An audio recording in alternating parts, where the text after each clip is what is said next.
সাজগোজ ready, dress ready. মা আর বাবা আমাদেরকে ছেড়ে দেবে, ঘর মুনবে দুজন। আর আমার দেখে নেওয়া যাক আমার বাকি দুজন আজকের ভ্রমণ সঙ্গী কতটা কি রেডি হলো। যার আগে একটু খেয়ে দিয়ে নিয়ে নিল, আর এরাও একেবারেই রেডি। আমি তো অলরেডি রেডি আছি। তো বাবা মা বাড়িতে রইলো, আর আমরা বেরিয়ে পড়ার পালা। বাইরে গাড়ি অপেক্ষা করছে। এবার মা বাবাকে রেখে,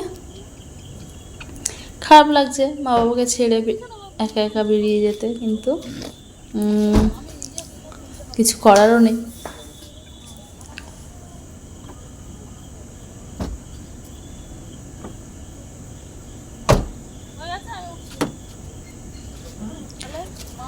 এবার দুগ্গা দুগ্গা করে বেরিয়ে পড়া। রাতে আমার বেশ কোথাও যেতে দারুণ লাগে। এখন আমরা চলে এলাম সম্প্রীতি ফ্লাইওভার দিয়ে। আমাদের আজকের গন্তব্যস্থল এসেই যাব, দেখিয়ে দিচ্ছি। নিশ্চয়ই বুঝতে পারছেন এতক্ষণে কোথায় গেছি, অবশ্যই বুঝতে পারছেন। আর কোথায় যাব এটা দেখতে থাকতে হবে। তো হ্যাঁ, আমরা এসে গেছি হাওড়া স্টেশনে। এখন ওই 9টার কাছাকাছি হবে। আমাদের ট্রেন আছে 10টা 50 নাগাদ।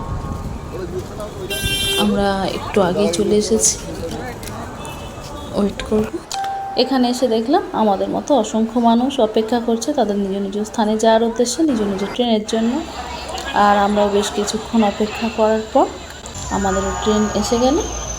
এবং তো রোজের একঘেয়েমি জীবন কাটিয়ে তিনজনে বেরিয়ে পড়লাম একটা ছোটোখাটো ভ্রমণের উদ্দেশ্যে। আপনারা নিশ্চয়ই বুঝতে পারছেন আমরা কোথায় যাচ্ছি। যদি বুঝে যান অবশ্যই আমাদেরকে কমেন্ট করে জানান, আর দেখতে থাকুন কোথায় যাচ্ছি, কিভাবে কাটাচ্ছি। তো আমরা ট্রেনে বসে পড়েছি, আর ওখানে অপেক্ষার সময় আমরা ডিনারও সেরে নিয়েছি। এখন আমাদের ট্রেন হাওড়া ছেড়ে বেরিয়ে যাচ্ছে। সবাই ভালো থাকবেন, সুস্থ থাকবেন। Good night.